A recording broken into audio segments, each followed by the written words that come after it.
Selamat siang Bu, perkenalkan nama saya Simakasih Gabriela Samasir dengan NIM 2021-31178. Saya akan melanjutkan presentasi dengan materi yang kelima, yaitu aplikasi VR dalam gaming.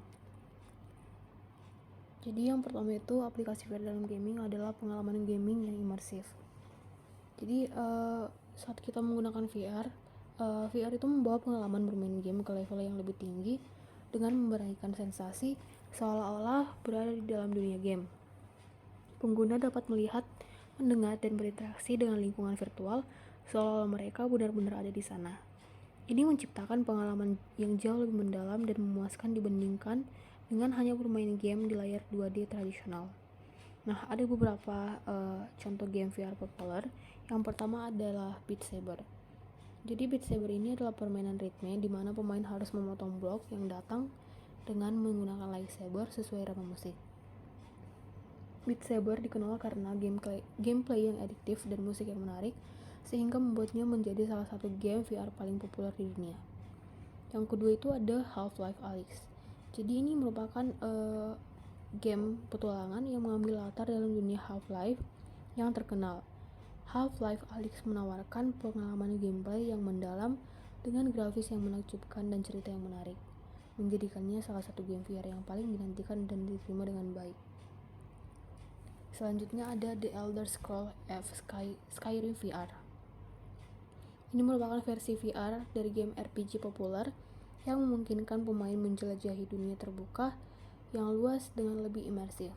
Skyrim VR ini memberikan pengalaman bermain yang mendalam dengan dunia yang kaya dan penuh detail. Selanjutnya itu ada multiplayer dan social gaming dalam VR.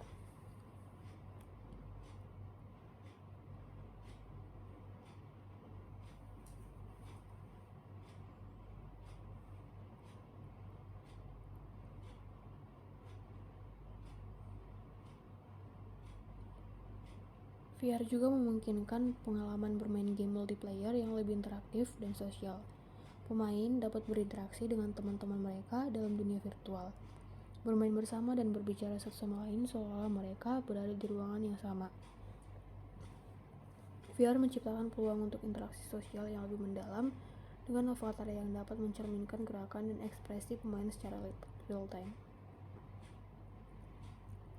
Adapun contoh game multiplayer itu yang pertama ada Rec Room. Jadi Rec Room merupakan platform sosial virtual reality di mana para pengguna dapat bermain mini game, berinteraksi dengan pemain lain, kemudian berkreasi bersama. Rec Room menawarkan berbagai aktivitas yang memungkinkan pemain untuk bersenang-senang dan bersosialisasi dalam dunia virtual.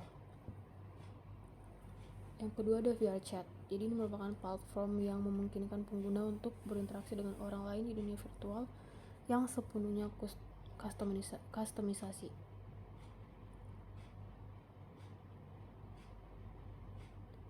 Selanjutnya itu mungkin ada aplikasi VR dalam pelatihan militer. Jadi selain untuk social gaming, VR juga digunakan dalam pelatihan militer. Adapun contoh aplikasinya itu ada Virtual Battle Space 3. Ini merupakan platform simulasi militer yang memungkinkan pasukan melatih taktik dan strategi dalam berbagai skenario pertempuran. VBS 3 menawarkan lingkungan yang mendukung untuk pelatihan peleton dan operasi militer yang kompleks, memungkinkan pasukan untuk meningkatkan koordinasi dan respon mereka terhadap situasi pertempuran yang dinamis. Selanjutnya itu ada Oculus for Business, digunakan oleh Angkatan Darat Amerika Serikat untuk melatih personel mereka dalam berbagai keterampilan termasuk navigasi, pengawasan udara, dan komunikasi. Dengan VR, personel militer dapat berlatih dalam lingkungan yang realistis tanpa risiko fisik atau biaya yang terlibat dalam pelatihan lapangan tradisional. Ini adalah beberapa contoh aplikasi VR dalam pelatihan militer yang mendemonstrasikan bagaimana teknologi digunakan untuk meningkatkan keterampilan dan kesiapan operasional pasukan di lapangan sehingga nanti bisa diterapkan di dalam dunia nyata. Mungkin sekian presentasi dari saya. Jika ada kesalahan kata ataupun kalimat, mohon dimaafkan. Demikian, sekian dan terima kasih Bu.